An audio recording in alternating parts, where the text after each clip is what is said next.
This fake, this is a good time to remember, by the way, that fake news was a media invention. The phrase came from the media. It didn't come from Donald Trump. It came from the media attacking sites like Breitbart, which were openly pro-Trump. They weren't trying to be fair.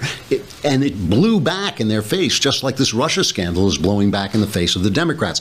And if you want to see, so all week long we've been covering Project Veritas, and James O'Keefe got some undercover stuff where people at CNN were saying that this Russia story that they have been pushing and pushing and pushing unbelievably for every month January, February, March, April, May, June, that's 6 months, the first 6 months of the Trump presidency, that it's all a fraud. I told you, of course, you come to the show, which is where the future comes to announce itself. I told you months ago that this thing was a fraud. Now they've caught Van Jones, one of the leftiest of leftist commentators on CNN.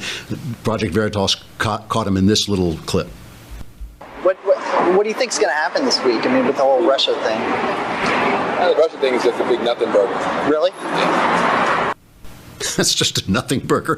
This is after he walks off the air. No, this is all they've been talking about. All they have been talking about. So, and as I keep saying, it's not just about these stories that are untrue. And as that video points out, it is about all the assumptions of the left, the way they're talking about this, this health care bill, the way the ideas they have, that somehow the assumption that if the government isn't giving it to you, you aren't going to get it, that it's better to redistribute wealth and create wealth if we let the free market take care of health.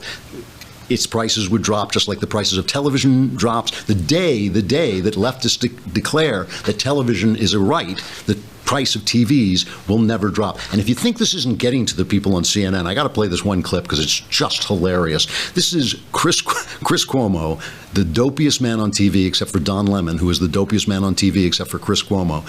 He's interviewing Senator Ron Johnson. Here's the setup. The setup is they are rewriting the health care bill, right? They're supposed to rewrite it by tomorrow so they can consider it over the long weekend, come back and vote for the bill. So Johnson is describing to Chris Cuomo, who looks like he's never heard this. The look on his face, if you're not watching, is like he's never heard this idea before. He's describing why a free market solution might be better. And Cuomo blows up about the fake news thing, which has nothing to do with anything. It's hilarious. Take a look.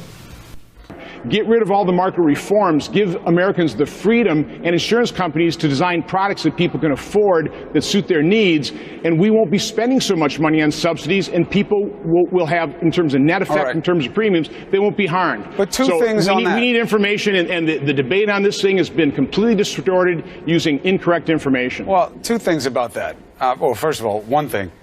I know you're not suggesting that I'm using misleading information, right? You let me know what I'm saying that's inaccurate. Because this whole fake thing needs to end, and it needs to end right now. Chris, you tell me what I'm getting wrong, or we'll deal with the numbers as the CBO puts them out.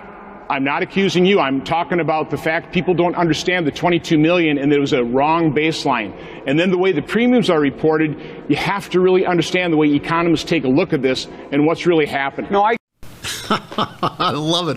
It's like Cuomo, you can just see as Johnson's talking, Cuomo in his mind is going, they keep calling me fake news. And Cuomo is one of the fakest of fake news. He's as far left. And it's another guy who if I wanted to build a news agency, if you said to me, Klavan, build a news agency, the very first thing I would do is hire people from both sides. I wouldn't hire a Cuomo, one of the big leftist dynasties. I wouldn't hire, George Snuffleupagus, whatever his name is. It's ridiculous. It's ridiculous. They're so corrupt that they are audaciously corrupt. You hit a level of corruption, and it's intellectual corruption. It's not necessarily money corruption, but you hit a level of corruption where your corruption, the openness of it becomes a kind of brag. I'm so corrupt and I'm so powerful that I don't have to give anything to anybody.